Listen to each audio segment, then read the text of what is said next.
issue. Yeah, so maybe that would have been as good on the Slark. I don't know. Weird. We've got a couple of interesting ultis. The Brewmaster split still up for grabs. Do you reckon that's still viable now that it's had a slight nerf in 6.82C? Very much so. It's so good for early to mid-game team fights. The nerf has more been on its cast point than anything else. Which in ability draft isn't as big a factor because lots of these heroes have got strange cast points and you can't really see that the ability is about to be used. So I'm actually quite surprised it hasn't been picked up already. Yeah, that's actually a really good point if you're going to cancel it without an animation. So, unless it does get picked up on the Brewmaster, it could cause quite a bit of trouble for whichever team is against it. Also, the Yeah, it Zeus. really could. There's a lot of big ults in this game that haven't been picked up, and I am surprised. But as opposed to it's quite a decent amount Well, to choose from. I mean, you haven't started to look at how these heroes are now beginning to develop. Anti-Mage has gone for the Shadow Dance and a Orb, so his melee attack will now have range as well as a Quick Swarm Nuke. Don't really get the build on the line at the moment, to be honest. I don't really understand the marksmanship pick up first, but the other two look more supports. Yeah, it's an interesting idea. Yeah, it's a bit strange. I don't know. You got the old Ice Blast being picked up on the Naga, so that's good in some ways. That's a very good ultimate to have whenever, just by itself. And this is interesting coming out from the Zeus, though. A Blink and Stone Gaze, I can imagine, might be fairly useful in keeping in front of your enemies, so that they're always looking at you. So I can actually see a little bit of synergy there working from that one. The Essence Shift and Grave Chill will work both very well together with the attack speed bonus, and then you've got a ranged Mana Break, always good, Mana Shield and Mirror Image. I think the Mana Shield will also work on the illusions, so expect Naga to be more of a pushy. They're just going to pick up Void. To be more of a pushy. Yep. So that will work well with her Mana Break. Yeah, she's actually got quite a nice little combo there. Yeah. And in fact, she looks like quite a pushy hero, to be honest. With the illusions and the Mana Break, she'd push waves quite well. And that mana, does the Mana Break apply to the illusions as well? Because if it does, that could be devastating. Yes, I think, I'm pretty certain it does. It would be ability picked up by the illusions. So she could be the one to watch out for, with definitely on the... Just that way as when an anti-mage. Okay, and we'll just start off having a look at the teams. We've got JV Semi on the anti-mage. We have Nick Rome on the Slark. We've got Zaka Samadman on the Death Prophet. We have Vivish on Zeus and Snowman on the Naga Siren. And for the side of the Dire, we've got Godfather on Drow. We have XD on Razor. We've got No Skill on the Lion. Bruce Lee on Medusa. And Gamer on the Brewmaster. All playing quite defensively at the moment. No one making any aggressive moves in the early game. Just sort of staying in their lanes and playing it extremely safe. Looks like we're going to be having a Razor mid. Yeah, which is... In some ways that's understandable, because sometimes in ability draft you don't know who's got the better level 1 team fight, and maybe you're not willing to risk it. So everyone's kind of just playing a little bit safe at the moment. Yeah, it's definitely better not to rush in blind than just make a really hasty decision. So we did see on the side of the Radiant that... No, sorry, it's on the side of the Dire that the Panda did actually pick up his Panda ult as well. He's looking like a... I wonder where they're going to actually be playing him. So the animation is actually going to show when he uses the ultimate. Yeah, it will show properly, but I don't think it'll be an issue. He's actually sitting in the safe lane as well, but from the looks of things... I actually don't know which one of these two is going to be doing the farming. It's interesting, isn't it? They've quite a lot of spammable abilities on the Medusa. She's got the Arc Lightning, and she could be quite tanky with Unstable Current. What is quite interesting though is she's picked up Exorcism, actually hasn't picked up Witchcraft alongside it. which will minimise in some ways how good it will be as a spell. Yeah, that could be a real big issue, actually. We do see a lot of problems when you don't get the ability that sort of boosts it. It can have Yeah, particular issues in late game when it tries to scale. exactly.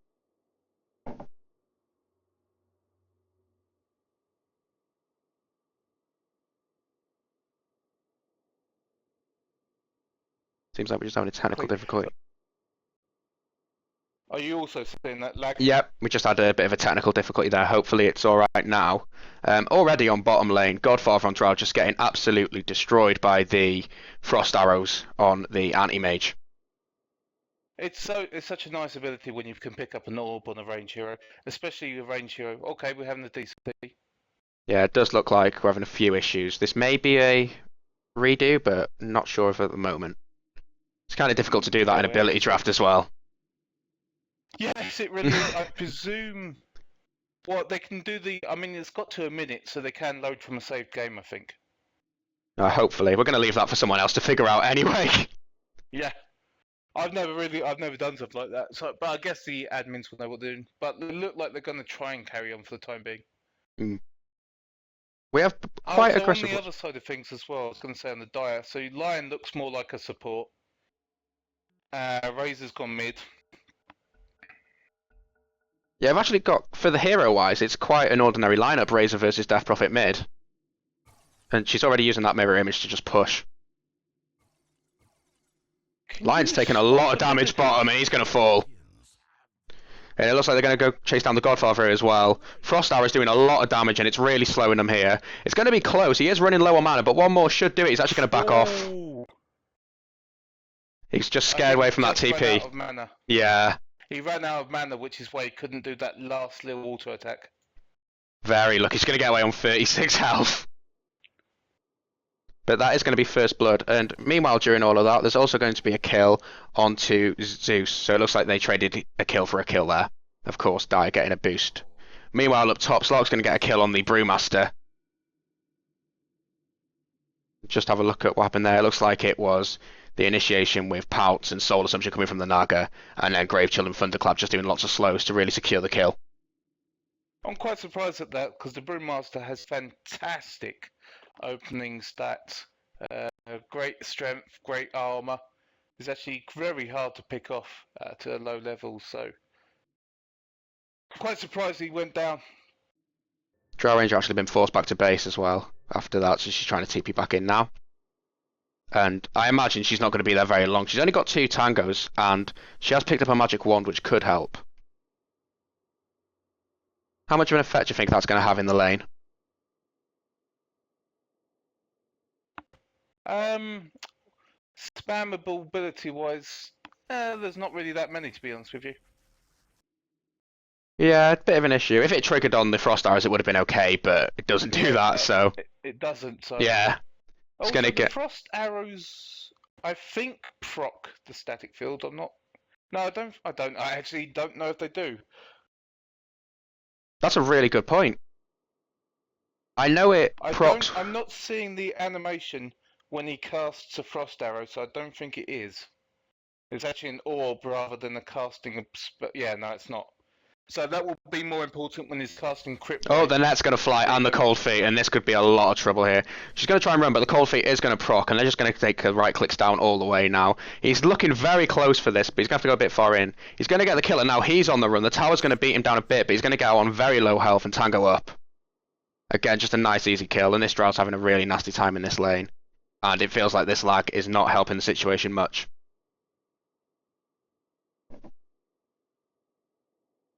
Just waiting for that to kick back in. We are having a few issues at the moment. Yeah, definitely. This server doesn't seem to be the most stable. I think one of the issues we're definitely seeing there is the how the Lion's skilled, what abilities he's got. They're not really that good for babysitting in lane. No, it really is just... the silence is okay, but it's not going to be able to do that much when you're just getting beat down consistently. Exactly, you need some kind of stun or something else like that to throw out, but yeah, they haven't. The only thing they do have is the Hex on the Drow, but she's going to have to turn around to do that, and she obviously doesn't want to do that when she's running for her life. Exactly. I don't also really get. I still don't get the marksmanship pickup, and it's got marksmanship pickup and witchcraft. I'm I'm surprised. It doesn't make sense to me, in all honesty.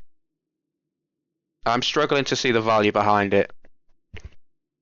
I mean, both of these spells, like the marksmanship.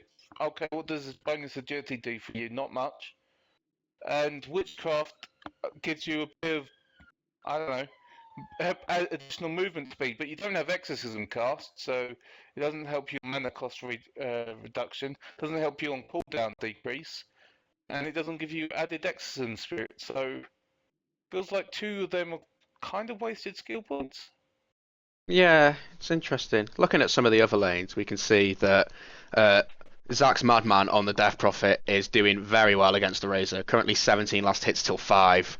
So she's winning that lane fairly convincingly, and I imagine a lot of that's to do with the illusions and the mana burn coming out, just causing such trouble. You can really see that mana break is doing massive work. The mana break and mirror images making it really difficult for this Razor to lane. Mm. Drow's going to have to walk back to lane, which again is just going to set her farm back a little bit more, and she's really suffering this game already. Yeah. So basically, how anti-mage will jump on you, do his mana split, burn all your mana, then knock you over with a mana void. Basically, this Death Prophet's got almost the same abilities but built in, so it's actually quite terrifying, I would imagine. And We she's also almost got 6 as well. We are seeing a rotation coming in from bottom lane to try and make something happen mid. I believe they did get spotted out by the ward. But here comes Zeus to blink in, and he's going to throw the net and the cold feet, and that's just going to be the combo to keep him there for as long as they want. Cold feet's going to proc, the illusions are going to come out and secure the kill. It's interesting. Now, they did spot that out on the Dire side with the Observer ward, so maybe he just wasn't expecting that much damage, but meanwhile, top, there's going to be a dive into the trees, and Gamer going against Snowman now, just one-on-one. Slark having to back out because the tower's just been beating him down. We're getting a TP rotation coming in as well from Bruce Lee on the Medusa, and they could be looking to turn this around here. Snowman's now stuck in quite a bit of a pickle. They've decided not to block him in, though, and they're actually going to gust him, which could be a bit of a hand. Here comes Vish and Jimmy on the Anti-Mage and the Zeus. They're going to throw the... There comes it. There's a lot of damage coming out. There's the Soul Assumption, and now Gamer's going to drop as well, and that's going to be a double kill for Semi. WNWAXD's here now, and he's just trying to pick off Semi and really make him punish. And Godfather's rotated in as well.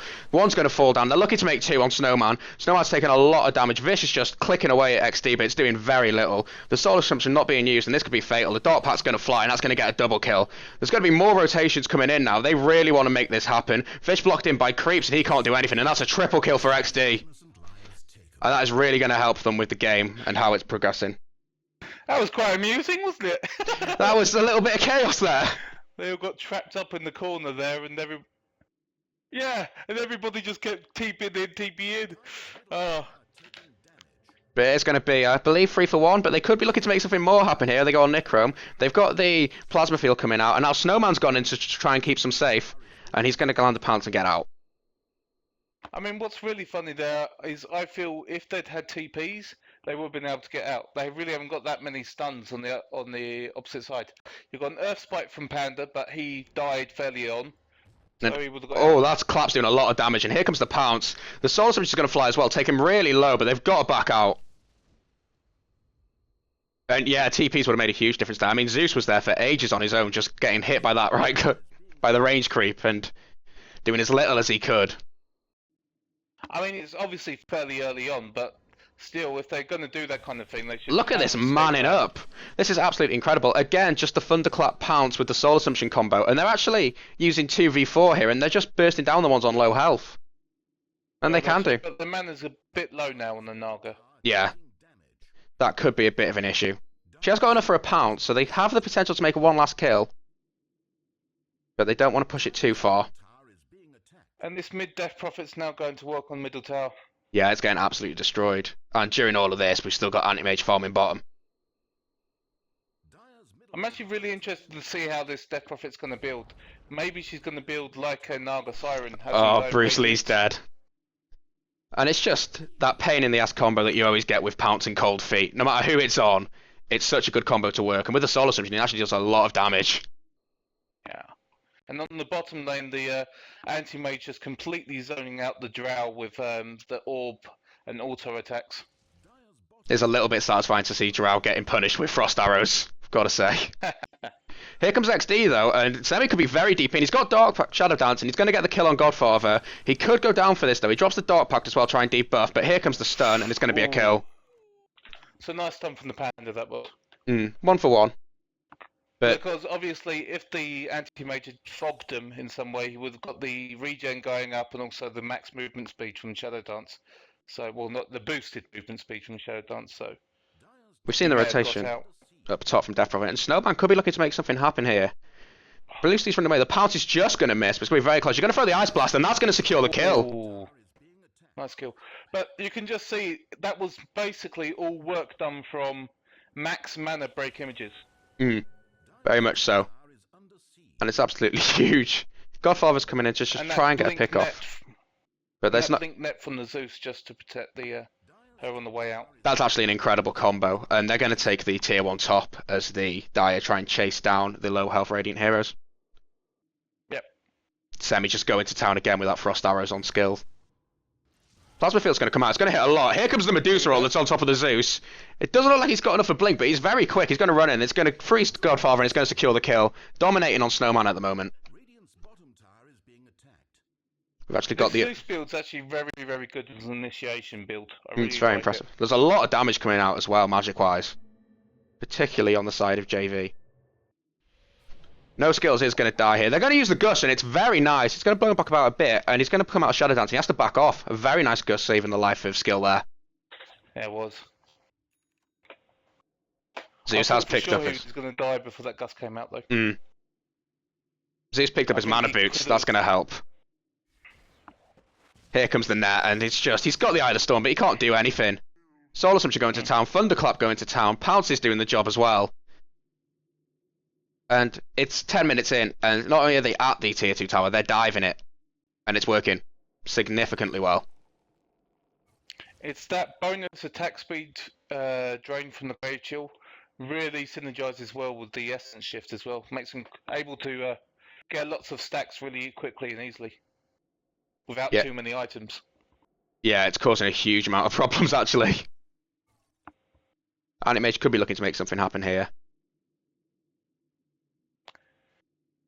Going to go in. His teammates aren't that close. He's going to use the Frost Arrows now just to slow and let him catch up. The Grave Chill's going to come out to do a bit more damage. He's going to Shadow Dance. The net's going to fly. It's going to catch no skill, but they're still very, very deep.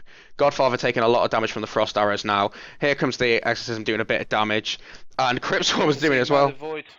Gamer's just getting blitzed down, and he's going to die. That's going to go to the Anti-Mage.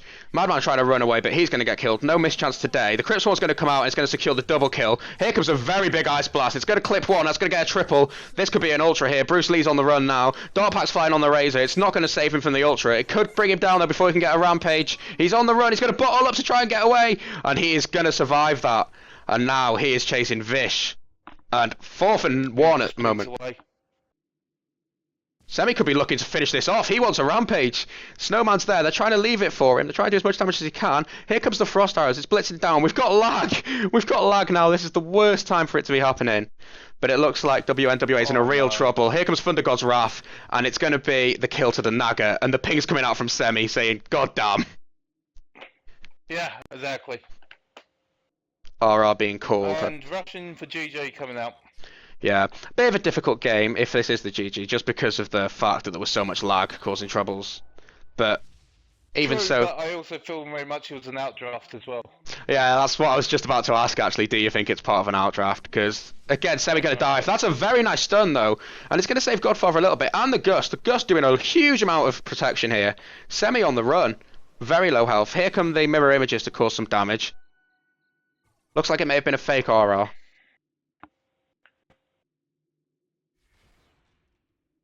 They're going to use the Chilling Touch to try and give a bit more damage boost here. That huge amount of damage coming out from the Zeus ult into the Soul Assumption. Absolutely incredible amounts.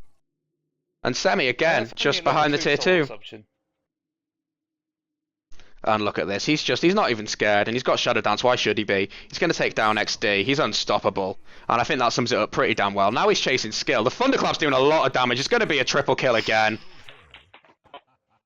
That added little nuke into his lineup actually works wonders for his build. Yeah, it's working really well this game, especially, and this tower And just strangely melting. enough, he's got an armlet, which I wasn't expecting to see on him. What do you think about that choice? Gives you some additional damage, some additional tankiness. I mean, Anti-Mage's strength gain is pretty goddamn awful, so I can see what he's planning. I mean, he wants to be in the front line, right-clicking people down, shadow dancing around, and Armlet works well in conjunction with that. Because, I mean, he just disappears off and Oh, here comes the re-heals up. Now Zeus. mid. Using the Medusa roll. Exorcism's going to fly. It's going to do a little bit of damage. Here comes the Ice Wall. It's going to hit, I believe, 2. Necrome's in a lot of trouble, getting chased down by the Storm. He's going to fall, but no skill's going to drop as well. Currently 3 for 1, and XD's running away. The Dark Pack's not going to debuff that Ice, though, and he is going to die. Vivish just about to get out as Drow pushes the tier 1 bottom, and they're just going to melt this tier 3 now. And this is Rax.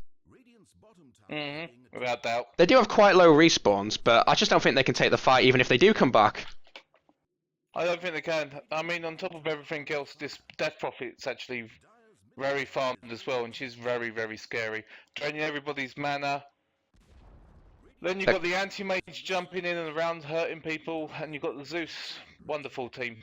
He's going to pop Shadow Dance, and he actually kind of boned himself a little bit there. He's going to get the kill anyway with the help of the Naga Siren, and he's got to run for his life now. Here comes the Mirror Image, and the Cold Feet, and the Net, just to really get them out. And this is going to be a kill. Ability. Yeah, he did. He turned it off when he was in Shadow Dance, so by the time he recovered, he was still at very low health. Exactly. And they're just tapping away at these racks at the moment. During all this, Drow has taken the tier 1 bottom, but it's just so not worth it. No, absolutely not. Bruce Lee getting melted again by the Frost Arrows. Beyond godlike, and it sums it up pretty damn well. Godfather going to try and get a kill on the Death Prophet before she goes down, but it's not going to happen. Mana Shield going to town. With that Mana Shield. Not with the Mana Shield as well, because she has great intelligence growth as well as having good stat items, so she's actually will be... Ice Blast's going to catch one. And the Zeus ult just to secure it. Here comes the Net, here comes the Soul Assumption, here comes the Pounce. You're all used to the combo by now. XD trying to run away again, just getting burst down by the Dark Pact. He is going to take down the Anti-Mage, and that could be a lot of gold coming out. The Cold Feet's going to pop, but Dark Pact's just going to annoy it. And Anti-Mage is coming back in, buying back, and just wanted to finish this. I didn't actually see him go down in the end. I suppose on toggling can only take you so far. The gold change there being 4 to the Radiant and 944 to the Dire, so it was a big kill. But even so, have you got the time? Razor's going to go in DC now. It's going to give us a little second just to see how far ahead JV are. Currently 12k in experience and 15k in gold, so it's absolutely huge. I mean, we weren't really expecting to see anything different. It's been a little bit of a wrecking ball, unfortunately, for WNWA at the moment. Absolutely. All their heroes, all 3 of their cores on the top of the net worth. And then the only one in the top 5 for the Dire side being the Razor, who's just been able to get out of the fights that little bit more than the others thanks to the Dark Pact. Just debuffing. Yeah, that as well as he was solo mid, I think really helped him a little bit. Though he was zoned out quite a bit by the Death Prophet when she got points up in her Mana Break and Mirror Image. But in those early levels, he got okay farm. It looks like we are being given the go-ahead again now. And we could be having a little bit of a fight. They've had some planning time, and Nichrome is up there alone at the moment, but here comes Semi, and they don't want to take it, and it's the good decision. Nah, they're pinging out top, so they're just going to go push in that tower. Yeah, that's what's going to hit 3, though. That's going to do a lot. Wow, that did a lot of damage. And Nichrome wants to make something happen here.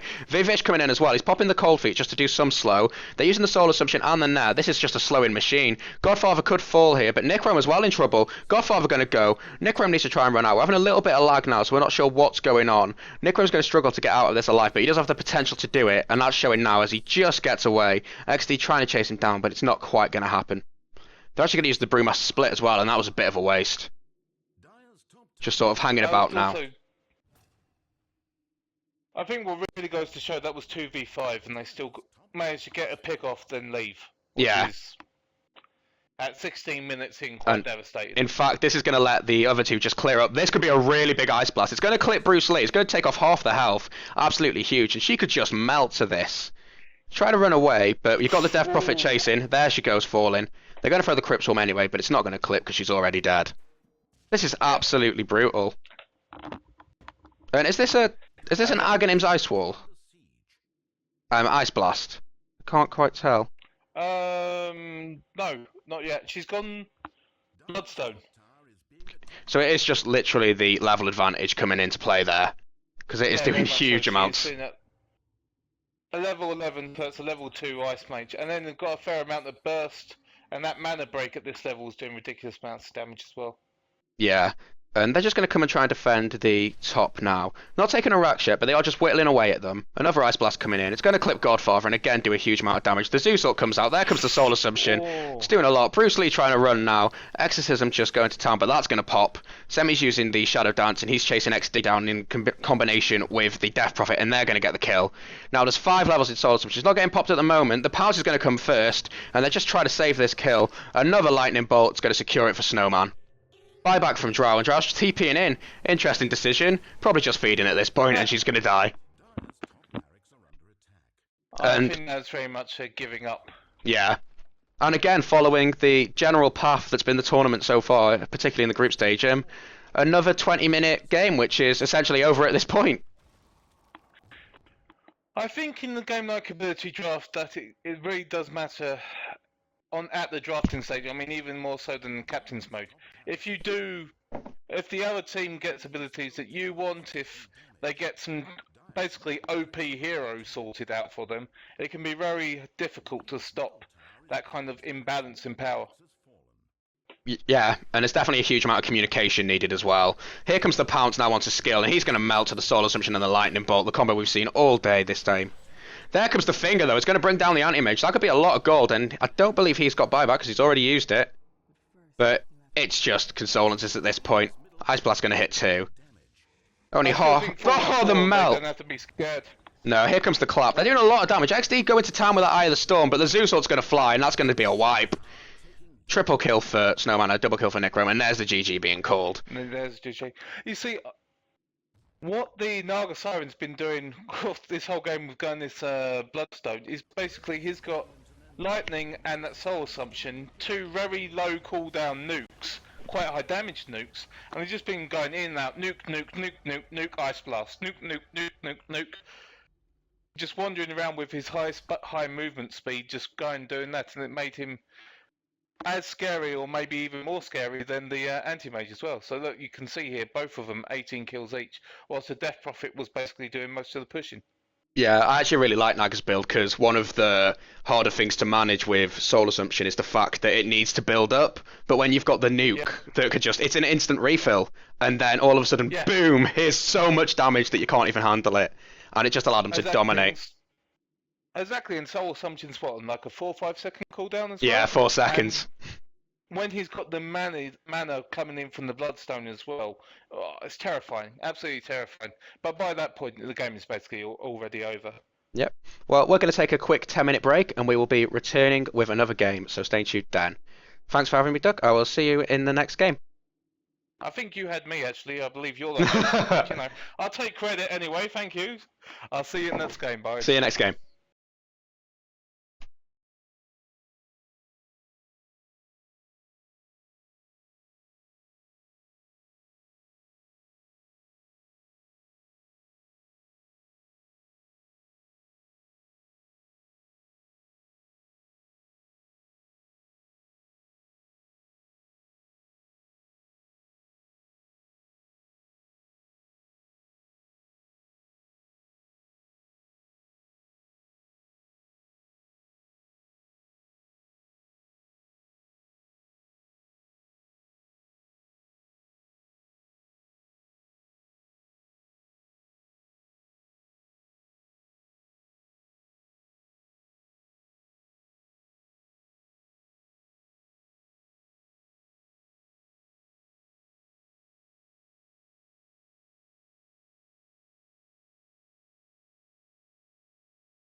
Hello.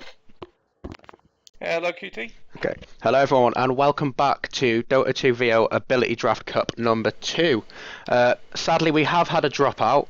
I believe it was BD, who have now dropped out of the tournament, so there will only be this game and one more game today, I believe. We're already having issues with the Luxembourg server by the looks of it as well, so it could be possible that we'll be rehosting this. We'll just have to see what happens once this auto disconnect resolves itself. Oh, there we go. Okay. There we go. The servers are not a particularly happy place right now, are they, buddy? No, they are having a bit of a bad time with it.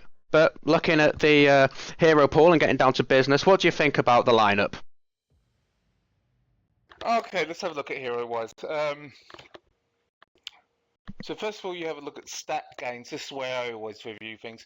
Stat gain on Mr. Slark isn't the best in the world, and Visage's base armor and magic resistance is also fairly low. So those two as base heroes aren't really the best, as well as base damage on sniper is also a little bit iffy as well, because obviously these heroes are built to synergize with their abilities like headshot, visage with the cloak, and essence shift on the slug. So they start off having lower bases. Yeah, we've actually got quite a lot of noise of pauses and unpauses going on in the background, so I think there is a bit of an issue coming down, especially as the ability drafting isn't ticking down, at least for me. So Yes, exactly. I didn't know where. I was expecting to see a little red line to come up the top saying DC'd again, but okay, now we're going. Now we're ticking down. well, it's given the teams a little bit more time to plan, which is always a nice thing, and in fact they've had quite a bit longer than they should have. So we'll see what sort of things they can come up with there. So I'm just having a bit of Seems that both Funky and Vish and Semi were pausing and resuming. I don't know.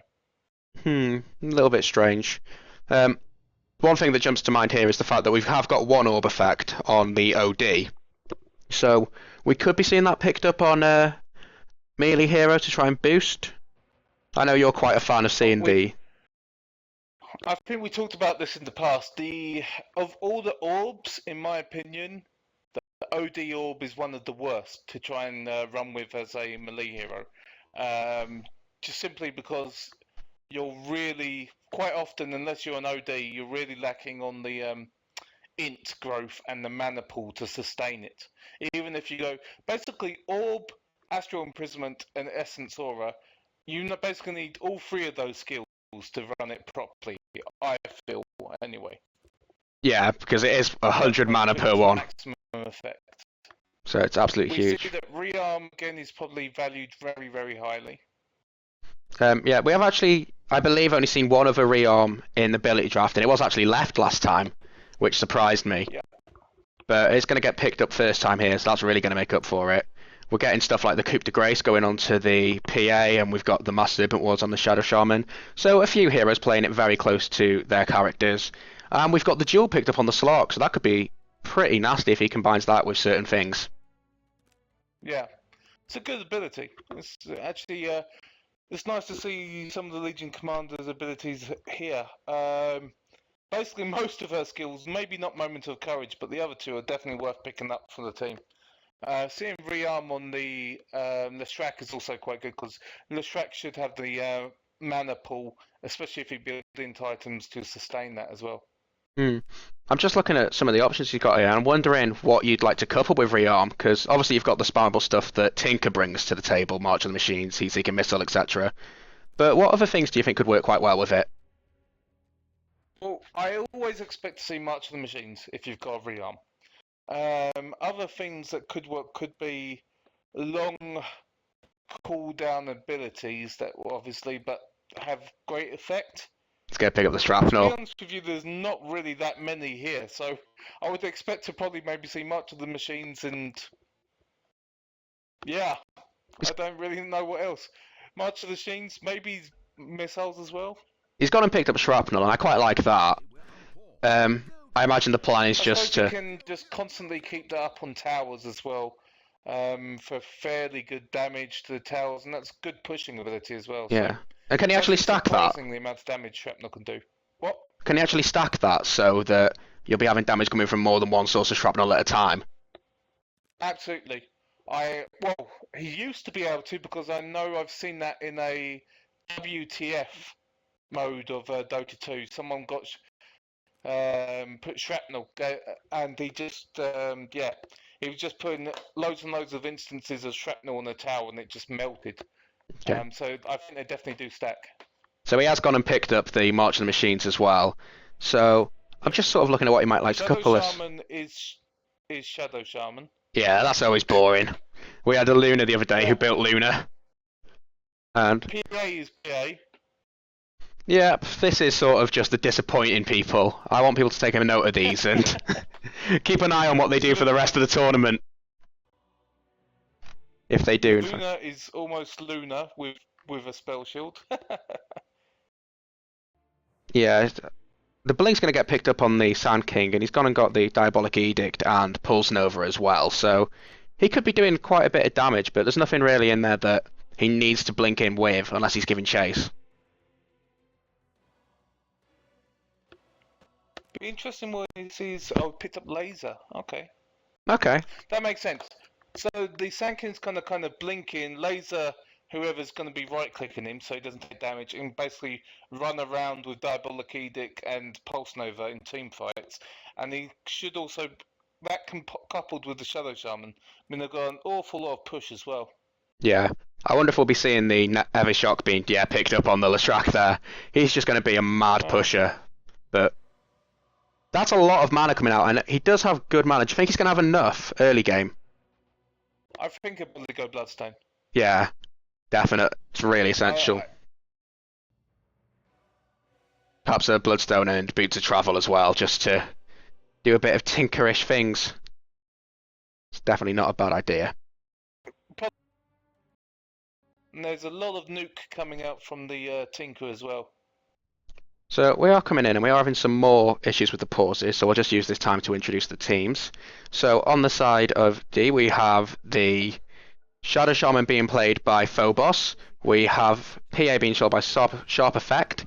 Funky on the Luna. We have GG on the Slark and 300 on the Sand King. Whereas on the side of JV, we have got Vivish on the Visage. We've got Nick Rome on the Sniper. We've got Kaz Madden on the OD. Semi on the Leshrac. And we are finishing up with the Tinker being played by Snowman. Yeah. So having a little bit of a pause battle. We'll have a bit of a pause. Maybe a bit of a longer pause here, so maybe I can go through a couple of the heroes and discuss some of the more interesting aspects. So Shadow Shaman is a pushing machine, basically, especially with the caustic finale. You're going to see he does actually a lot of. He farm quite quickly and then go through thing. Phantom Assassin, a really interesting thing here. She's picked up Moment of Courage. Okay, what do you think about that? I think she has the possibility to proc Coup de Grace on Moment of Courage. So a chance. That'll give him a chance to immediately attack again. Yeah, as well as getting the 80% at level 4 life steal from that Coup de Grace. That could be absolutely brutal. Somebody can be attacking her, and all of a sudden she Coups de Graces as a response via Moment of Courage. It's basically increasing her odds of getting a Coup de Grace, as well as getting an automatic lifesteal from that. So that's actually really interesting. I'm looking forward to see how that works out. Luna is tanky, really tanky, with just ridiculously tanky spell damage, with Lucent Beam, but then also Spell Shield and Gravekeeper's Cloak on. Yeah, she's going to be a tanky boss. So her plan's just to stay alive. Yeah. Stay alive, get that Eclipse off. Looks of it. Pretty much. I wonder what build she's gonna what item she's gonna build. Looks like she's gonna be run mid. So again, early levels in her, and then have to see how she develops. We do have a 4-man smoke. Be very item focused. 4-man smoke on the side of JV, looking to go into the jungle, and they may pick off the Sand King. He is going quite deep in alone. Looks like he wants to try and get that ward out. He can always skill up the blink and get out. Yeah, and he may have to because he's going to spot him out, and I don't think they saw him. I think the high ground may have saved him there. They're going to rotate around. It came down onto the. But, It did look like there's it. definitely still a broken smoke. Yeah. So it's still well done, and there is going to avoid that. Yeah, and they're going to ping it out now. Strange. And they're just going to get back. They managed to get the ward out, but nothing else. Slot's build's also quite interesting as well. The only issue I can see with it is, apart from press the attack, he doesn't have much attack speed built in, but still, that'd be interesting. He has got the nice initiation with Pounce and going into a duel. Yeah.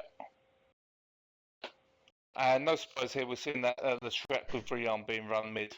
Yeah, really taking priority on levels. The thing is, with depending on how the Luna skill builds, she can actually kind of tend to ignore quite a lot of the damage coming from much of the machine on Lever Shock. Yeah, that's a good point. It's all about the magic damage, and she's got so much magic damage reduction. So it's sort of what happens when an immovable force hits a incredibly unstoppable object. Yeah. To sort of see how it goes. We have got the aggressive tri lane. We're seeing an aggro tri. Yeah, what do you think about that? Well, they obviously feel they've got good synergy between the heroes and they've got very dominant lane, so gonna have to see how it works out. I think this is the first aggro tri we've seen this tournament. I believe it is. We didn't see any yesterday, if my memory serves. Well, I mean, for an aggro tri, basically, you want to be sure that your free man's stronger than their free man, and that's often so hard to tell in something like ability draft, but they definitely felt they've got what it takes. We have to see if it works out. Mm. And because of that, it's going to be GG versus Sadman up top. Yeah. Potential for kills in a few of these lanes. Oh, probably have to gonna usually say this lane will belong to the OD actually, with both a mana break and essence shift, and when he hits 6 and assassinate, yeah, it was going to be quite a tough lane. I think Slark may have the advantage early on, but then afterwards the OD will come online. Sammy actually taking a lot of damage down middle. He's going to get Lucent Beamed as well, just to take his health a little bit lower. He is using the combination, and we're missing First Blood down bottom, where Vish is killing Phobos on the Shadow Shaman. So once the reclap comes up, we'll just see what happened there.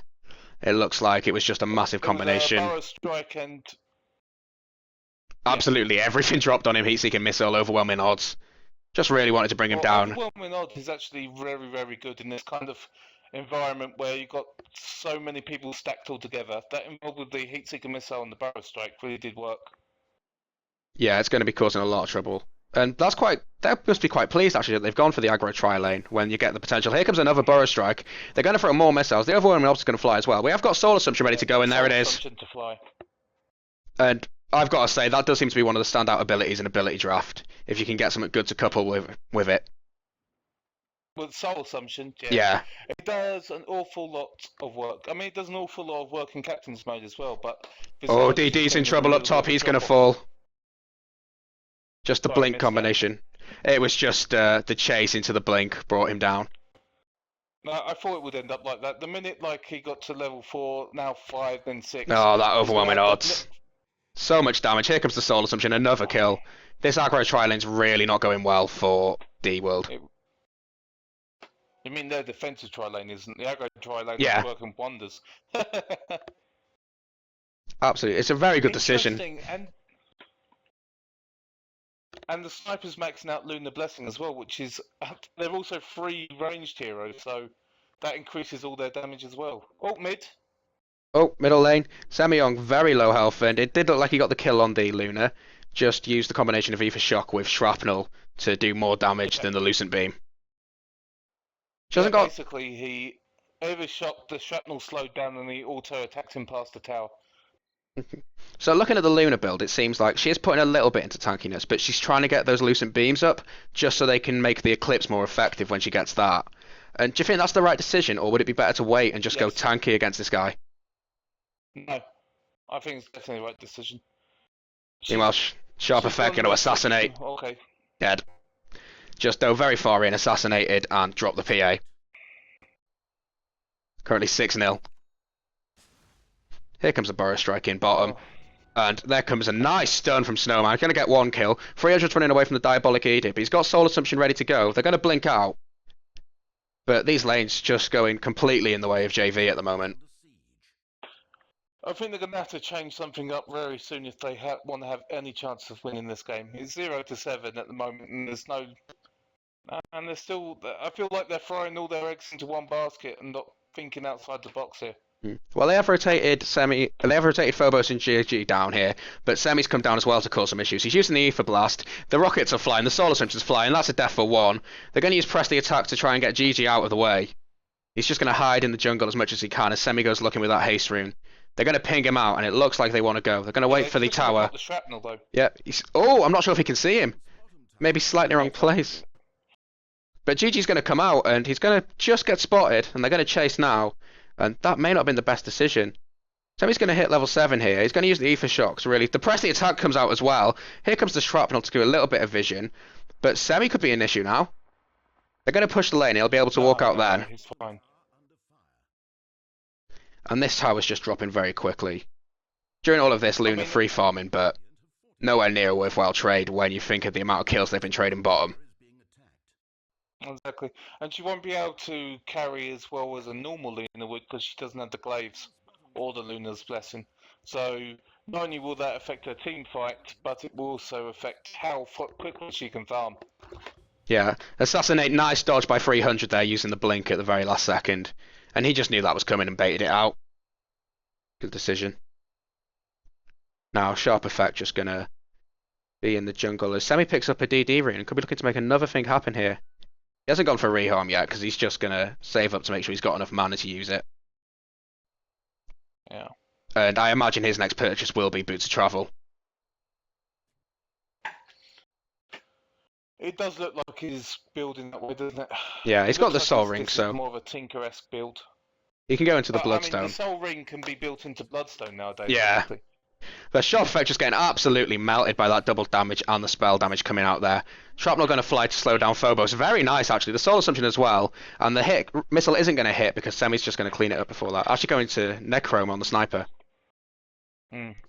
Meanwhile, they're going to try and kill Snowman in the middle lane. He turned around, he didn't realise Sharp Effect was coming in, and he could be in a bit of an issue. Funky doing a bit of damage, and Soul Assumption's just wearing off now. Lucid Beam's going to fly, and the dagger. He's going to turn around, he wants to land this. Here comes Semi as well to clear it up now. He's running away from one. Sharp Effect's on the way. Oh, okay. There comes the Soul Assumption. We've got 2 mid now, currently 12-0, 7 minutes in. Going very well. The Burrow Strike flies out onto Phobos. Snowman and Semi's just really trying to burst him down now. Snowman backing out. He's going to get hexed up so he can't throw the Soul Assumption. Don't believe he's got enough mana anyway. There's going to be the Shackle onto Semi, but he's just going to right-click down. Meanwhile, 300's going to use the beam just to bring him down, and Semi's going to TP out. So that's the first death. The Shadow Shaman didn't want the Sand King to be chasing him all over the place. He wanted him there to kill the biggest kill, which would have been the Shrek. Which, to be honest with you, I completely understand why the SS wanted to do that, because it's more... Here you go. 300 using that blink just to get to safety. But so much damage coming out. I think we saw this last year as well. The Burrow Strike into Split Earth is actually a really good combination. If the game lasts long enough, you'll see that it actually works wonderfully well. You Burrow Strike into a group of people, they're stunned long enough for the Split Earth to be a guaranteed stun.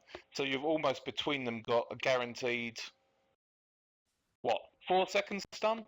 Something like that, yeah. There's a reason Split Earth is such a good stun. Even level 1 with 2 seconds, it's because it's so hard to hit at times.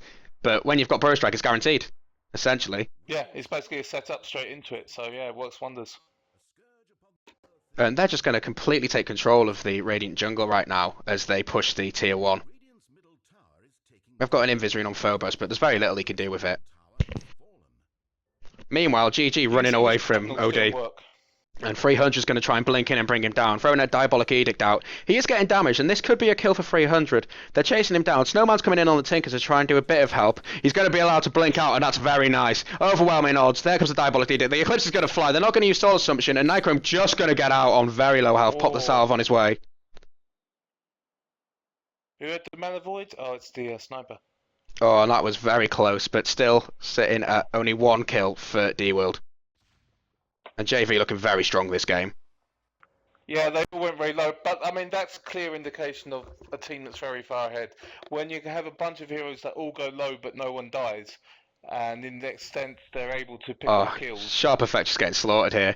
They just can't farm anywhere. No. It's definitely looking to be a bit of a walkover for JV. Hmm. Interestingly, they're going to come in now onto the Slark, and they're going to get the kill. He hasn't he hasn't actually hit 6 yet, so they are very far behind. You're going to get the Diabolic Edict put down onto the Sand King and the Hex on Snowman, but he's just going to walk away. There's no way he should be able to do that. Like, there's no way he should be coming down to here, to close to their tier 3s, barrow strike and split earth and somebody and just walk away. Hmm. It's getting away with murder. He really is just punishing them. Absolutely terribly. I'm just looking You at see what I'm the. saying about, here you go, rearm shrapnel, and he's just putting it on the tower. Oh, is it burning it down very quickly? Yeah, it's surprising. Yeah, because it is a good ability, and it has had a little bit of a buff, I believe. Snowman's in a bit of trouble here. The Soul Assumptions are charged, but he's getting shackled and he can't do anything. They're going to rotate in to try and help him. He's got a haste room! Oh, wow, talk of all the unluckiness, but he's going to fall down. GG's going to drop in exchange, and 300's just going to sort of be there, standing there, going to blink out now. They're going to get the stun onto the Nightchrome, but it's only a mini-stun, and he's out already. Now they're chasing down for Vish. He's going to try and catch him, but if they charge this, they could be in a lot of trouble, and they are going to realise that and back off. As we've got Boots of Travel coming in on the Leshrac. There comes the Shrapnel, there comes the Eftershock, and now he's just going to burst down Phobos. Shrapnel's doing a lot of work for him. Yeah, and now that he's got Boots of Travel, this is a completely different game. It's just going to be able to go absolutely everywhere and push every lane so hard. Oh, now the way he's built this is by maxing shrapnel. He literally doesn't even have to get into laning. Absolutely melted on 300. And the Solar Shrimpson's already at 3 again. The Split Earth going to miss this time. GG going to go for the pounce, but I don't think he's going to be able to bring Vivish down before. It does look like he's going to throw... There's the Burrow Strike to save him. It's going to be very close for Vivish, but he's going to use Shadow Dance to try and get out there. It's a double-man Diabot. Nice. That's a really nice Split Earth. Sharp Effect going to get burst down by overwhelming odds. Semi getting caught by the shackles, but the Epicenter from the Tinker's going to bring down the PA in exchange. There's going to be the buyback from Semi as well. He's coming in right now. He wants to slow down Phobos with the Shrapnel, and he's going to do damage with the Shock, and they're going to melt him down with the OD. And now they could take a Raxi if they really want to, or at least do a little bit of damage to it with the Shrapnel combination. I don't think the thing is with the shrapnel, he doesn't even need to get anywhere near him. No, and they're going to go in. The Burrow Strike is just absolute decimation. GG on the run again. He's still level 5. He's pouncing away. And this tower is just melting very, very quickly. Shrapnel being stacked upon Shrapnel here. They're going to fortify, but that's just going to buy him time as he TPs to base. This Blink mana break's doing very well as well. 2, yeah. Oh, and here comes the Eclipse and the Mass Serpent Wars. The big Eftershock doing a lot of damage. It's going to pick up one. The Mana Void onto Funky from Nightchrome's going to bring her down, combined with a few right clicks. Semi's going to use March on the Machines and could pick up Phobos there, but it's going to go to Nightchrome instead. Nightchrome on the run now. The creeps are chasing him, and so's Jai Jai. They're going to do Grave Chill, and that's going to do a lot of damage. And here he comes now. The Visage coming in at the right moment to save, and it's going to be a triple kill and a team wipe. And GG, well played, being called already. I was expecting that to go. I mean, after that lunar eclipse, it looked to be doing very well actually, and then, yeah. So with they were too far behind, too quickly, and they got rolled over. And with the fact that very much the way that they built into an aggressive tri lane. They knew what they wanted to have there. I never saw the aggressive tri lane coming, just because we haven't really seen it before. And they definitely built into having 3 very strong heroes with good synergies, all ranged, and it just dominated that safe lane to such a point. And the other 2 lane solos also won. And yeah, and then when you've lost 3 lanes and you've got a Leshrac with maxed shrapnel pushing down all your towers, it's yeah, it's very tough. They were able to snowball on them. yeah, just really good builds coming out, and because of the fact that there is one team who JV is scheduled to play next have dropped out of the tournament, JV will be advancing to the next stages and will be finishing today on the top of the group stages. So well played to them. Thanks for joining me, Duck. Very much deserved, I think, as well by JV. They put in 2 very dominating performances. Absolutely. So that was a 13-minute game, and we will be back in half an hour with the last game of the day. Hopefully. See you guys next. Bye. Bye, guys.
Hello, ladies and gentlemen, and welcome back to Dota 2 VO Ability Cup number 2.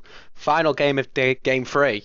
It's versus WNWA versus DWorld, and this is an elimination match. The loser of this game will exit the tournament here, so the stakes are quite high. I should be joined by my co-caster, Sitting Duck. Are you there, Duck?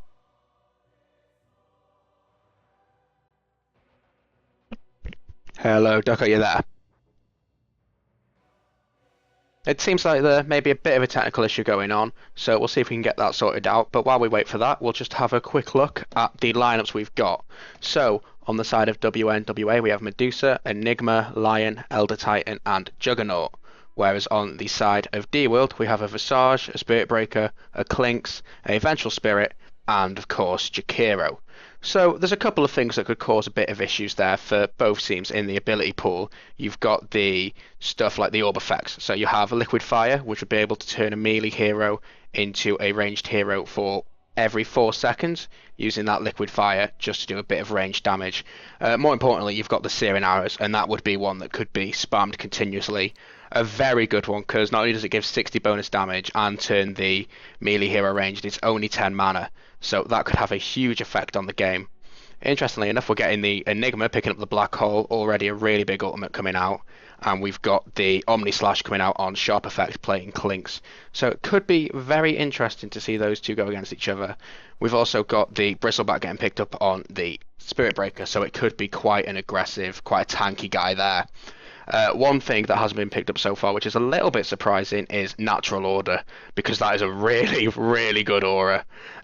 Base armor reduction of 100% and base resist reduction of 33% at a radius of 275 at level 4. That is a huge amount of reduction there, and that can really change games. So I'll be surprised if that doesn't get picked up. Elder Titan at the moment is actually just building Elder Titan. He's gone ahead and got Echo Stomp and gone and got the Astral Spirit.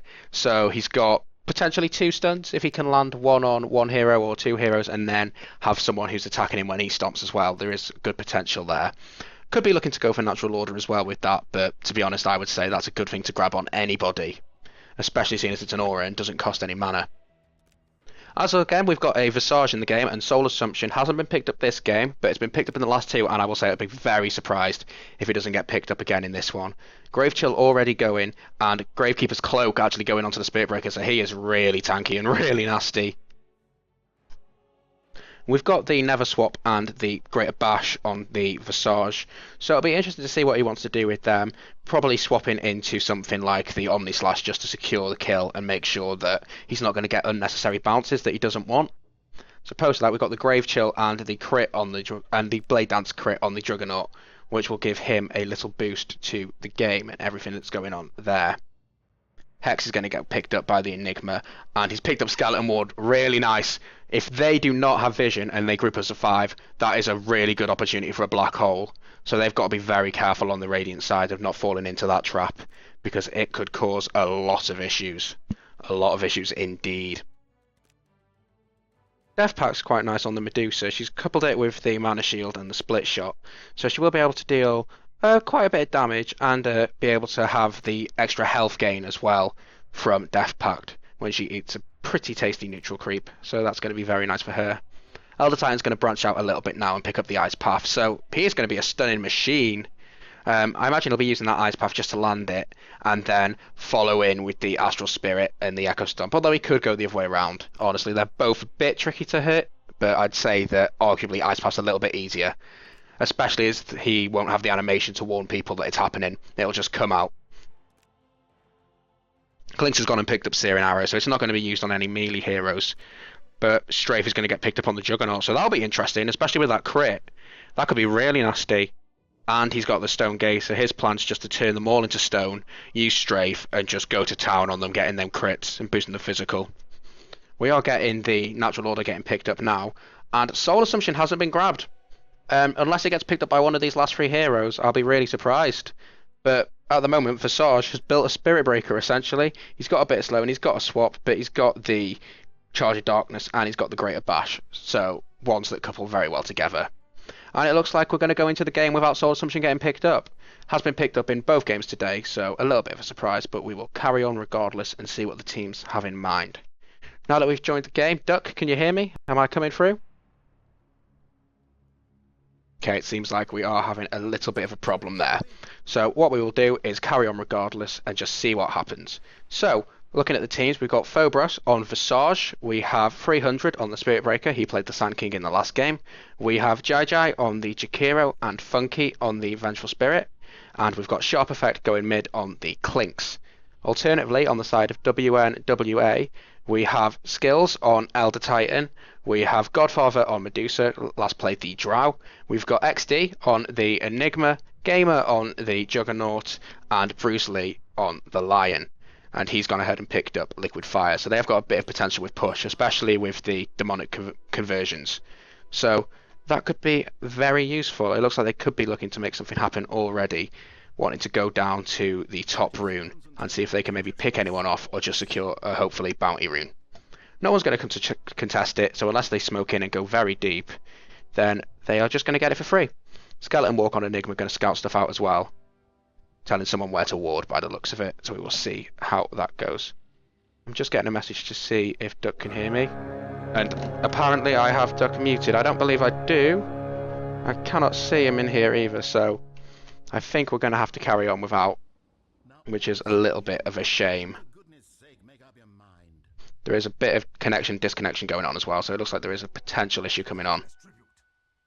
Duck's going to reconnect to the game, but I don't think we're going to be able to hear him this game, which is a little bit upsetting. At the moment, we've got 3-man mid by WNWA. I imagine they won't be hanging around very long. We have 2 going top, that's the Juggernaut and the Elder Titan doing the lane against the off-lane Spirit Breaker, played by 300. And we have the tri-lane bottom. Yeah, that could be pretty good. It does look like WNWA may be considering just doing the 2-1-2. Nice and simple.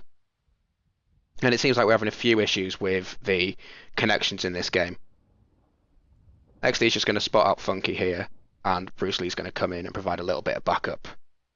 Meanwhile, top lane 300 looks like he's getting a little bit harassed, but doesn't really want to go out there. He's a bit tanky. He's got Bristleback, which will really boost him up. I don't know if that works without Quill Spray, though. It's not going to be that effective. It's definitely going to be reduced, and he has picked it up but not leveled it, so it's going to be okay. And as well with Gravekeeper's Cloak, he is going to be very hard to bring down, and he's got Warpath, so this could be a real trouble. We saw how damaging Warpath could be in the last game of yesterday.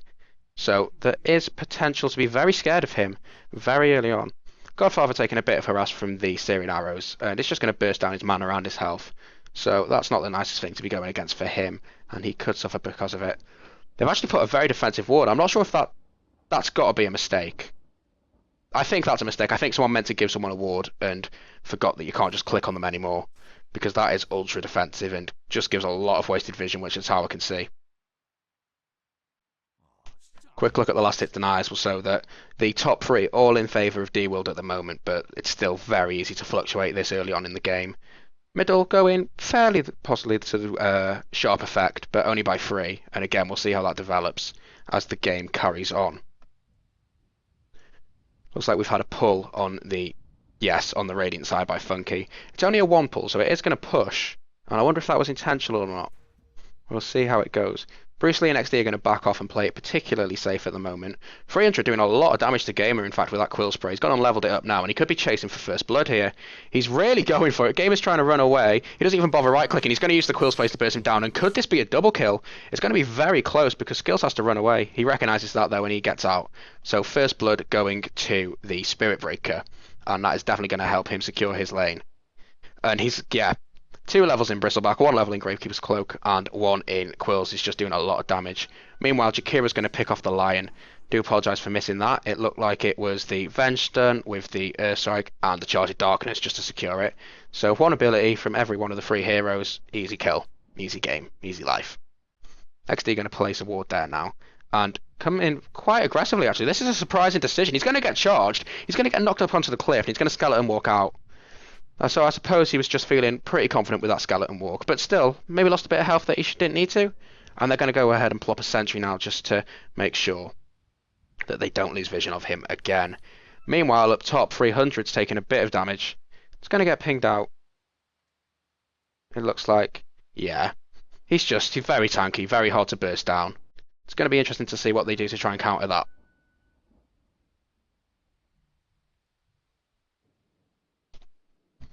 Level-wise, Spirit Breaker's actually doing incredibly well.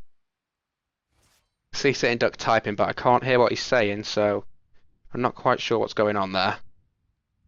And I'm not quite sure if he can hear me either. I'll just take a second to check that my co-caster is not muted. A little bit difficult, seeing as I am the cameraman, and yeah, he's not muted. So I don't know what's going on. Sean having a little laugh on the Twitch stream. So issues are happening. 300 again, just going against Gamer and doing a lot of damage. The crit's not being proc then, and honestly, it's not that great even if it does, because he's got that so many levels in Bristleback free at the moment. The Vengeance going to fly on XD, and he's going to try and run away. Just going to get out of sentry range and the range of the right clicks to pop the salve, and he is going to be okay. Meanwhile, 300 again, just manning up and really punishing the people that he's against. Ice Wall's going to miss, and these could actually be quite dangerous. They're going to do a bit of damage, and he's not focusing Gamer, so he's just going to have to back out now. Except he's choosing to go back in, and this is brave. He's not got much mana left. The Bristleback's going to help set off the Quill Spray regardless. But he is just nothing going to happen, and just going to exchange damage on both sides. Sharp Effects just going to town on Godfather here. The Blade Fury is going to come out, and this actually might turn it around a little bit. Sharp Effect does have Omni Slash, but there are creeps there, so he doesn't really want to take the risk too much.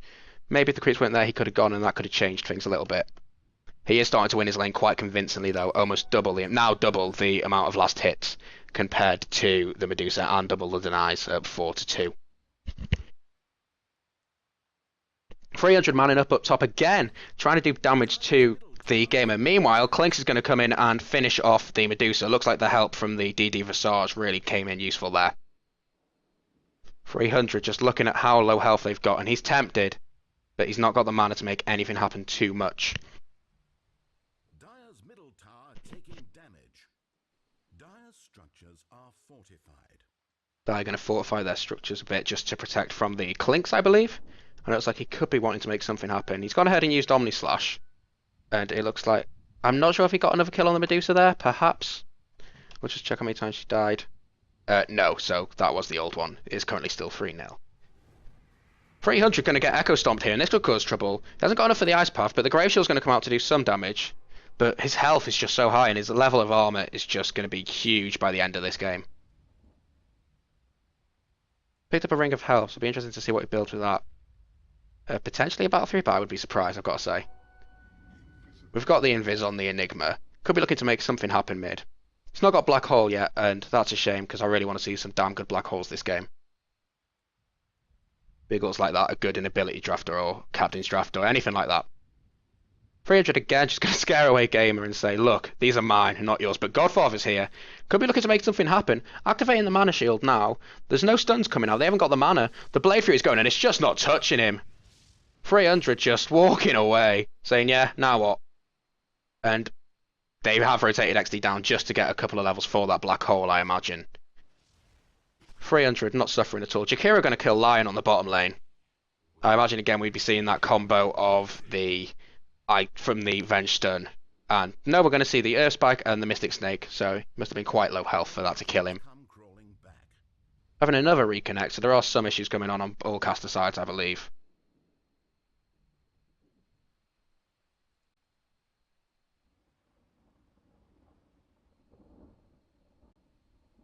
Currently, the tri-lane bottom just being left alone. It looks like Lion's just got to trudge back to base. He has got enough for a TP, but he doesn't want to waste his money on just dying as soon as he gets back there. Lane's going very well for D-World at the moment. Meanwhile, middle, you've got Godfather rotating back in and XD just being told to walk away. He's going to hang around a little bit. He's not quite level 6, but it has really boosted him a level and a half the time he spent in mid there. And Sharp Effects just won this lane so convincingly now. And he's going to use this extra levels that he's got over the Medusa just to do a little bit of harass. Here comes Skill. He has got a haste ring, but he's got no mana to make anything happen. And 300 could go on Gamer here now that he knows that he's alone. It looks like he wants to, and he's charging him down, but Gamer's got those phase boots and he's just going to get out instantly. Meanwhile, Funky's going to get spotted out by XD. He's running away from Skill. Here comes the Hex and the Silence that is normally Night Seekers, and he is just going to be killed. First kill for WNWA. It looks like they could want more to happen here. He's got the choice between the Ice Wall. He hasn't really got the choice. He's got the choice between the Ice Wall or the Echo Swamp, but he won't be able to send out the Astral, so he'd have to get close. In this situation, it's best just to use the Ice Wall if you can land it. We've got an Invis XD. They're going to charge onto Bruce Lee, and this could be a mistake. They're going to throw the stun. It's a really nice Ice Wall, but he's going to get bashed by the Visage range bash, and that was really nasty. Sadly, just missed it. It was defensive, and it would have worked against melee heroes, but the range could just right-click over it. So, not quite on par with what they would have wanted. 300 is really punishing Gamer now that he knows he's solo. He was able to go against him 1-on-1, 2-on-1 before, and now he's just really using it to his advantage. And during all these rotations, Clink's just going to go to farm and going to go to pushing the tower in tier 1 middle. We've got XD going invis again, hoping maybe for a bit more chance for them to initiate as opposed to getting charged this time. It looks like they do have the potential to kill a few here. Very low health. The Ice Wall's going to fly. It's going to catch Jakiro. Phobo's going to try and run away. There comes the Silence to do a lot of damage. I believe it's Crippling Fear. Godfather's going in very deep. He's going to pick out GG. He's going to use the Blade Fury. He's going to miss the stun, however. And it's actually going to be thrown by GG, even though he knows that Blade Fury doesn't go through that. They're going to throw the Liquid Fire. It's going to do quite a bit of damage. He's going to try and run away, but they need a couple more right clicks if they want to bring him down, activating that Buckler just to really give that bonus armor to help. Currently got 4 or 5, 4 at the bottom for the Dire, and they really need to make something happen, which is pretty substantial fairly soon. Otherwise, this is going to be a huge amount of wasted time. 300 is going to go and pick something up from the courier. It is his Vanguard, so he's going to be really tanky. Perhaps that's a Crimson Guard he's building it into, and it looks like he wants to make something happen on Gamer here. He's diving the tower. He feels extra confident now that he's got that extra tank ability. The Stone Gaze is coming out, and that's going to have to force him to back off, but it's a big fortification out. Forcing that out is going to be really useful for him. Next time he goes, he can make the kill. Meanwhile, Clinks is going to throw the Ice Path, and oh, this could be real trouble. The Echo Stomp as well. Clinks is just melting there. And it's a nice free kill for WNWA going to the Elder Titan. Visage and Funky coming down now, but they're too late. They can't do anything. They've got to recognise that and try and make something happen elsewhere, as Bruce Lee just gets a little bit of farm at the bottom lane and starts to use this push into good use. He's got his Eidolons out. He's got Liquid Fire that he's not got an autocast at the moment just because you can't really do it that much at level 1.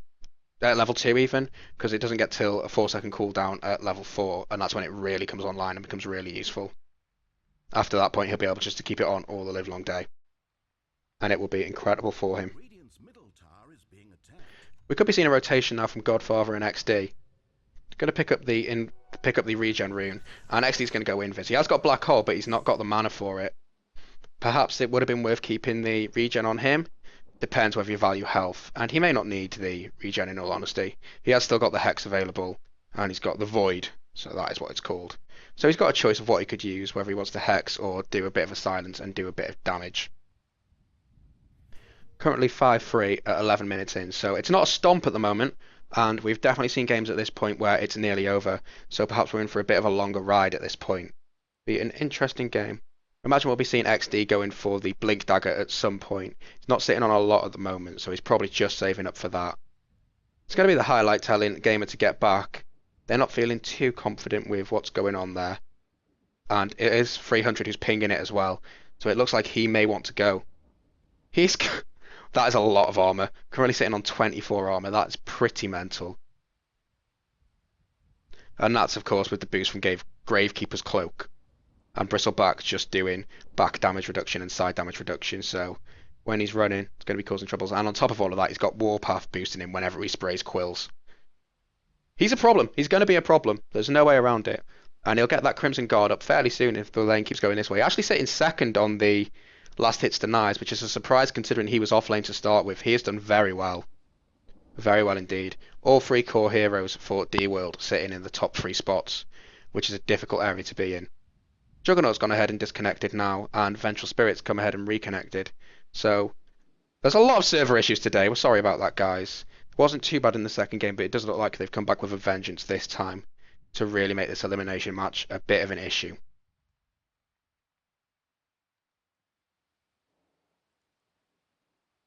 Interesting to see that they've gone and picked up Darkness on the Lion. They can combine that with the Crippling Fear, and I don't believe anybody picked up Night Stalker's Passive. They actually did. Hunter in the Night picked up Night Stalker's Passive. This is dangerous, because Sure, you can use the nighttime now on the dire side to give a boost to crippling fear, but you'll also be boosting the enemy clinks significantly if it's day, or you'll just be extending the amount of time he's buffed for.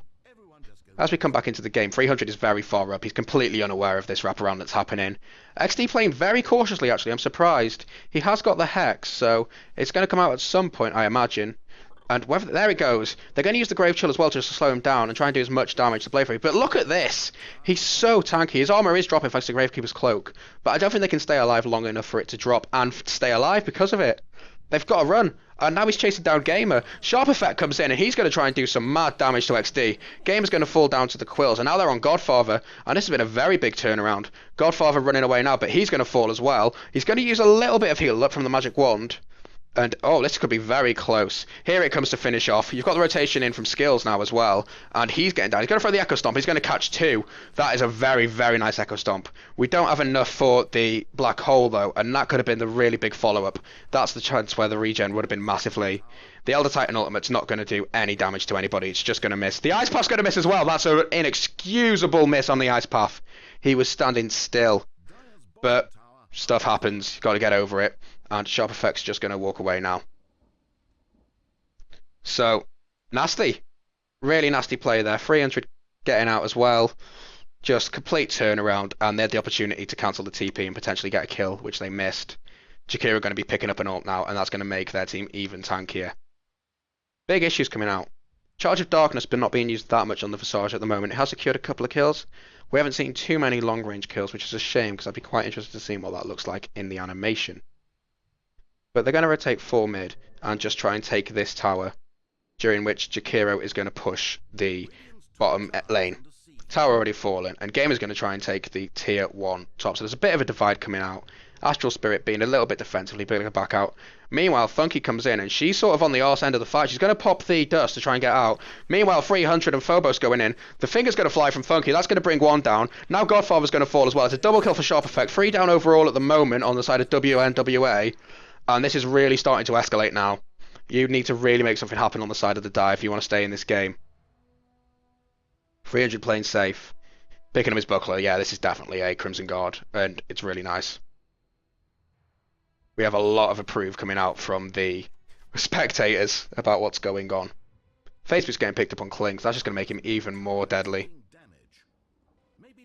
And it is nighttime, so he is having that extra boost. And he did use the Omni Slash as well, so quite a lot of abilities coming out from him. And this Searing Arrow is absolutely insane. Going to take the tower. We have got 4 in. Invis Enigma looking for that black hole. This could be it. This could be their chance to come back in if he can land this black hole. He's not there at the moment and they're charging, but he's walking in. He's walking in. He's going to do it. It's a 5-man black hole. This is really big, but they're in the macro pyre, and that's doing a lot of damage. Phobos going to fall. The Elder Titan ult doing a lot of damage as well, but so far it's a 3-for-1, and it's just not going well. XD's going to fall. Double kill for 2 sides of the D world. And it's absolute chaos. And he just wasn't there in time for that black hole to make enough effect. He had to be the one initiating, not being defensive, and that's the problem. And it's going to cost them 4-for-1, and potentially a tier 2. Everyone just really confused about what happened there. Nice black hole, but it just wasn't enough. And the macro pyre from GG just doing a huge amount of damage, because they had to stand around to do the damage to the people in the black hole. So, sort of turned against them a little bit. It's a shame. Visage is charging in to get back in. Not that exciting animation, unfortunately. They're going to cancel it all and back out, and potentially spot up this DD rune. Currently sitting on over a 10k advantage in gold and a 7.5k advantage in XP, and they're just going to use this time to go for Roche. Excuse me. Going to pick up the DD to maybe help with that. They're going to spot it out, but they want to save it. Nope. Sharp Effect's grabbing it now, and here he comes. And this is really going to help Roche just melt. XD's in, and he's invis. He's going to pop a sentry, and that's going to bring him out. Oh, this could be a really big Elder Titan stop. They're not responding to it, and they're all silenced. This is their chance. It's a 4-man ice wall. But they've not got anything to follow it up with, and they've got to back out. And here comes Sharp Effect, Omni Slash DD, doing lots of damage. There's 1 dead. Can he make any more? He doesn't really care. He just wants this Roche.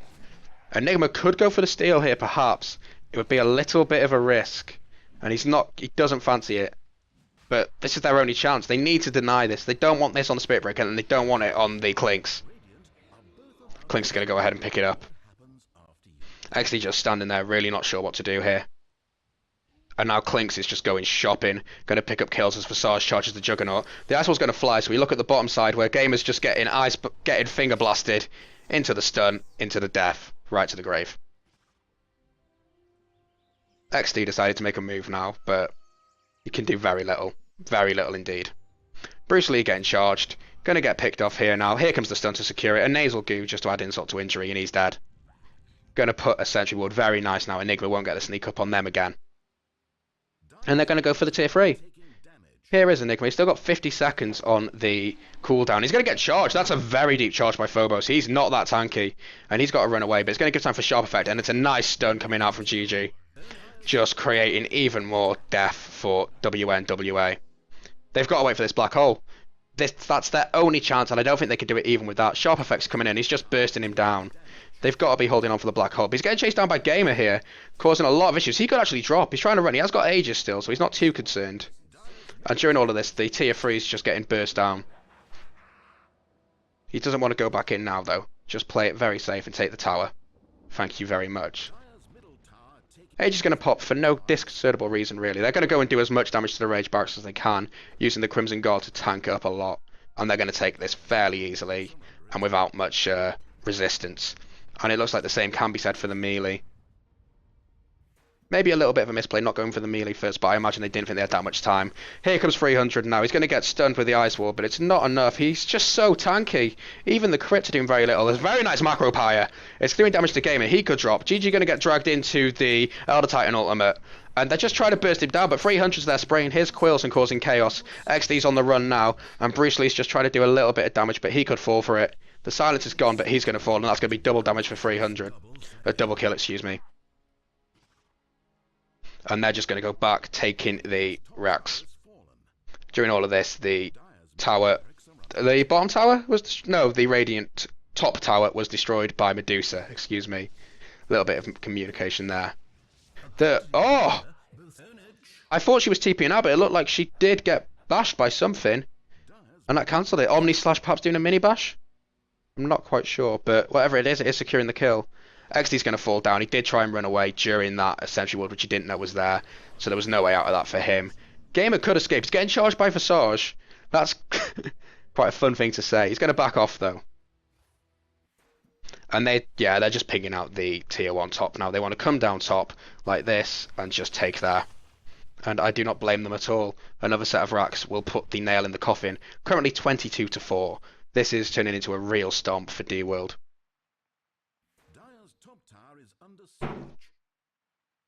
Sharp Effect just going to town with the Searing Arrows, doing so much damage here.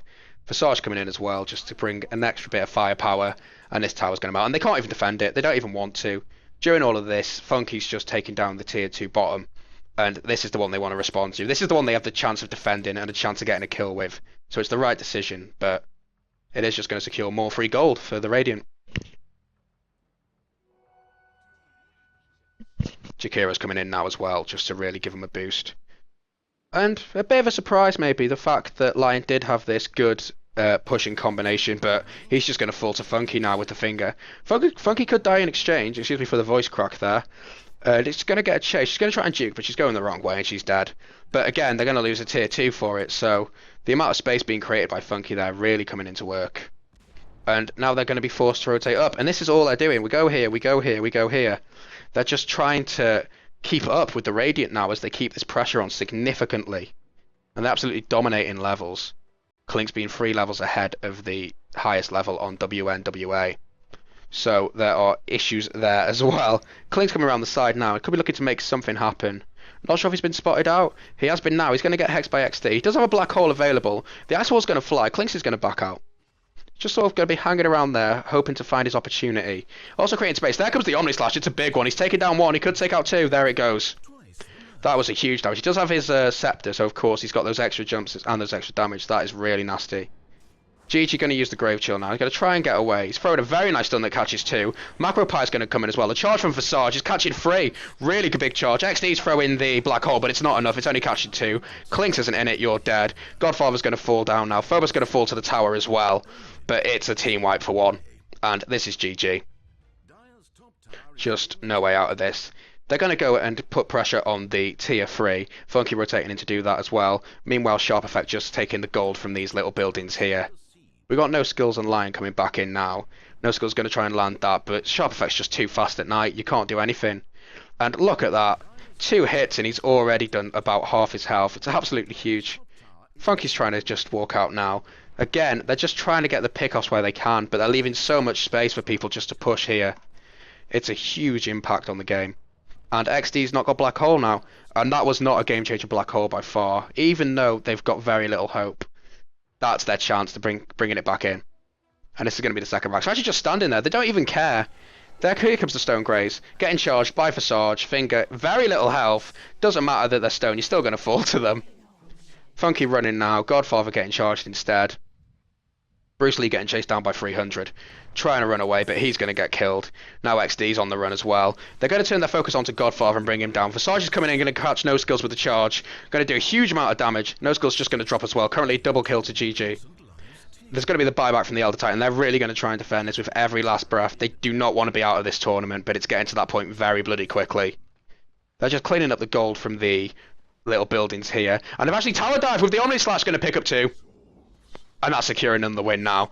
Most definitely. Enigma's coming back. 300 showing off how cocky he is, trying to TP out. He could die for this, and he deserves to when you do shit like that in a game. He's on the run. Macro Pyre picking up 1. 300 still alive. But Vengeful Spirit is going to go down in exchange. And there's a little bit of bragging rights there as he gets pinged. 23 minutes in, the Ancient being exposed. Gamer falling down to Phobos GG. Sharp Effect there to bring extra damage. The swap's coming out, but they're just mocking them now. Doesn't matter at all. Blink Dagger on Jakiro. AC on this. This Spirit Breaker's so tanky. 49 armor. And if it went even later, it could have been even higher. It's absolutely insane. The damage coming out is just absolutely incredible. And why haven't they GG'd? They just want to see this to the end. And God bless them for it.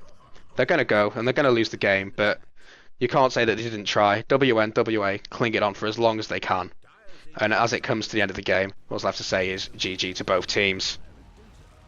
So, at the end of the Group 3 stages, on Day 3 of DotA2VO, we see D-World going through, and they are being followed by JV, who are sitting at the top.